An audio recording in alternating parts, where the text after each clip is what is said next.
Naku, ang dami na naman ng mga ano dito, mga agyo sa bahay natin. Napakakalat ng bahay natin, araw-araw na lang, napakakalat. Yung bagyo, hindi niyo ayos, mga anak. Dapat magtulong po kayo sa gawain natin dito sa loob ng bahay kasi napapagod din si mama sa pag-aayos dito araw-araw. O ikaw anak, o kamusta na yan dyan ginagawa mo? Ano ba yung ginagawa mo anak? Kumain ka na ba? Ginagawa ko assignment ko. Wow. O ano ba pangarap mo sa buhay anak? Maging police. Wow, ang ganda naman ang pangarap ng anak ko. Sige, Pulis, sige. Ituloy mo yan, anak, para sa iyong pangarap. Para pagka natapos tayo, meron ka ng trabaho, magkaroon tayo ng sarili nating bahay.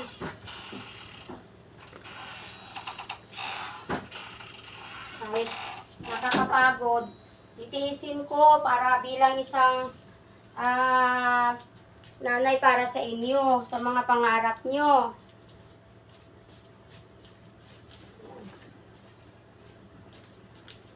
Kumain ka na ba, anak? Opo. Pagbutihin mo yan ha, ang ginagawa mo. Maganda yan. Go. Naku, magluluto pa pala ako. Magluluto pa pala ako ng ng tanghalian nyo.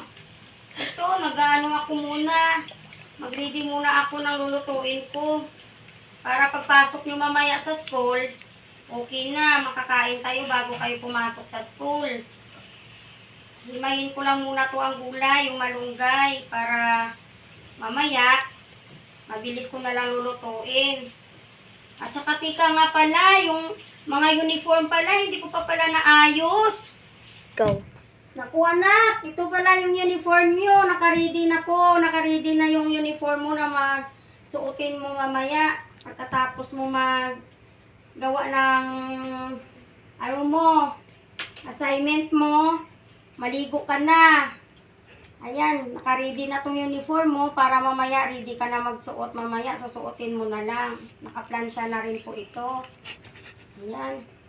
Kasi marami pa akong gagawin at bilisan ko na lang din para magluto pa ako. Anong oras na pala? Go. Bago pala ako magluto. Bilisan natin yung ako ng plato. Kanina pa pala ako nito para hugasan ako. Napakahirap lang. Hindi mo na alam kung okay lang para ang importante.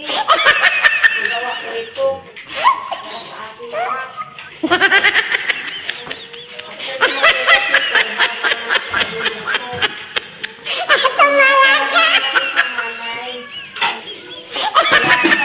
Yung mga anak, sisikapin nyo, makapagpapos kayo ng pag-aaral nyo para